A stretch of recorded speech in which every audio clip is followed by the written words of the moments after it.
ស្វាគមន៍មកកាន់ការចែករំលែកមេរៀនថ្មីតាក់ទងទៅនឹង noun ហើយមេរៀន noun នេះគឺយើងមិនទាន់បានចប់ដោយបរិបូរណ៍នៅឡើយទេនៅក្នុងមេរៀនបន្ទាប់ដែលសិក្សាអំពី noun នឹងផងដែរគឺយើងនឹងសិក្សាទៅលើចំណុចបន្ថែមទៀតតាក់ទងទៅនឹង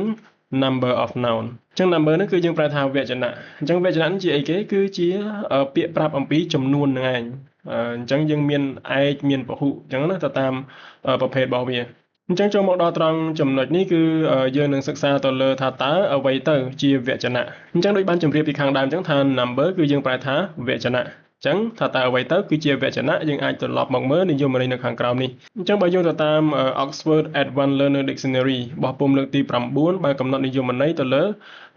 number ឬក៏វចនៈនេះថា the form of a word showing whether one or more than one person or thing is being talked aboutមានន័យថាជាពាក្យដែលបង្ហាញអំពីចំនួននៃមនុស្សឬក៏វត្ថុដែលមានចំនួនមួយឬក៏ច្រើនជាងមួយដែលត្រូវបានគេនិយាយអំពីអញ្ចឹងបែបហ្នឹងគឺយើងហៅថា number ឬក៏វចនៈនឹងឯងបើយើងបកប្រែទៅតាមបែបបទនៃភាសាវេយ្យាករណ៍អញ្ចឹងចង់ដឹងថាតើវចនៈនឹងមានប៉ុន្មានយើងអាចមើលទៅកាន់ slide បន្ទាប់ទៀតគឺយើងនឹងឃើញនៅទីនេះអញ្ចឹងបើយើងនិយាយអំពី number of noun there are two numbers in English អញ្ចឹងវចនៈនឹងគឺមានចំនួន2នៅក្នុងភាសាអង់គ្លេសហើយក៏មិនខុសគ្នាពីភាសាខ្មែរយើងដែរវាជា universal grammar អញ្ចឹងវាមិនខុសគ្នាទេអញ្ចឹងនៅក្នុងខ្មែរយើងក៏មាន2គឺ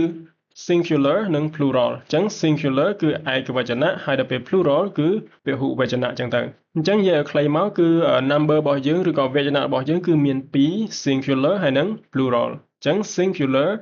a noun that denotes one person or thing is said to be in the singular number as a boy, a girl, a cow, a bird, a tree, a book, a pen អញ្ចឹង singular ឬក៏យើងនិយាយថាជាឯកវចនៈមានន័យថាជានាមដែលបង្ហាញអំពីអីគេពីមនុស្ស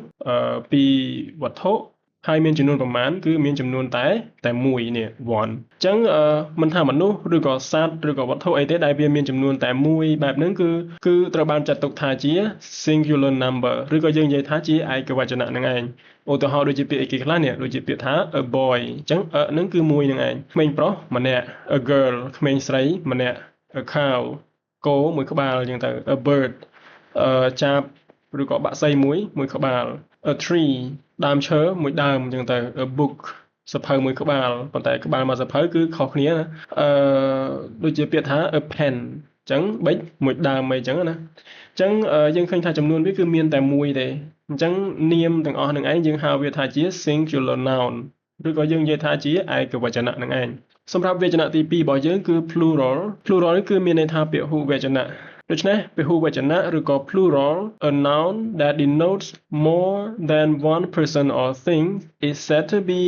in the plural number as boys, girls, cows, birds, trees, books and pens អញ្ចឹងតាមនិយមន័យរបស់វចនៈដែលជា plural មានន័យថាជានាមដែលបង្ហាញអំពីអីគេដែលបង្ហាញអំពីមនុស្សឬក៏វត្ថុដែលមានចំនួនច្រើនជាងប៉ុន្មាននេះច្រើនជាងមួយអញ្ចឹងទាំងអស់ហ្នឹងគឺត្រូវបានចាត់ទុកថាជា plural number ឬក៏យើងនិយាយថាពហុវចនៈនឹងឯងឧទាហរណ៍ដូចជាពាក្យអីគេខ្លះដូចជាពាក្យថា boys ក្មេងប្រុសគឺយើងមិនដឹងថាចំនួនប្រមាណទេមែនអត់ក៏ប៉ុន្តែយើងគ្រាន់តែដឹងថាវាមានចំនួនច្រើនគឺវាចាប់ពី2ឡើងទៅឧទាហរណ៍ដូចជាពាក្យថា girls ក្មេងស្រីឬក៏ cows គោអញ្ចឹងគោនេះគឺចំនួនគោច្រើន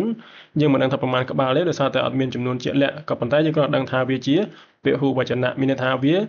ចំនួនរបស់វានេះគឺចាប់ពី2ឡើងទៅឬក៏2ឧទាហរណ៍ដូចជាពាក្យថា birds ឬក៏ trees ឬក៏ books ឬក៏ pens អីចឹងទៅអញ្ចឹងទាំងអស់ហ្នឹងគឺយើងហៅថាជា plural noun ហើយយើងក៏អាចទៅមើលត្រង់ចំណុចតាក់ទងទៅនឹង number នេះបានផងដែរតាមរយៈសៀវភៅ High School English Grammar នៅក្នុងទំព័រលេខ10យើងបើកទៅឃើញហើយនៅនឹងឯងអញ្ចឹងវាមិនមានអីសាំញ៉ាំទេតាក់ទងទៅនឹង number ឬក៏វចនៈនេះមិនថាជានៅខ្មែរមិនថាជានៅក្នុងវេយ្យាករណ៍បែបភាសាអង់គ្លេសទេគឺវាស្រដៀងគ្នាឬក៏វាដូចគ្នាមែនទែនអញ្ចឹង singular ឬក៏ឯកវចនៈគឺយើងសំដៅទៅលើនាមដែលមានចំនួនតែមួយ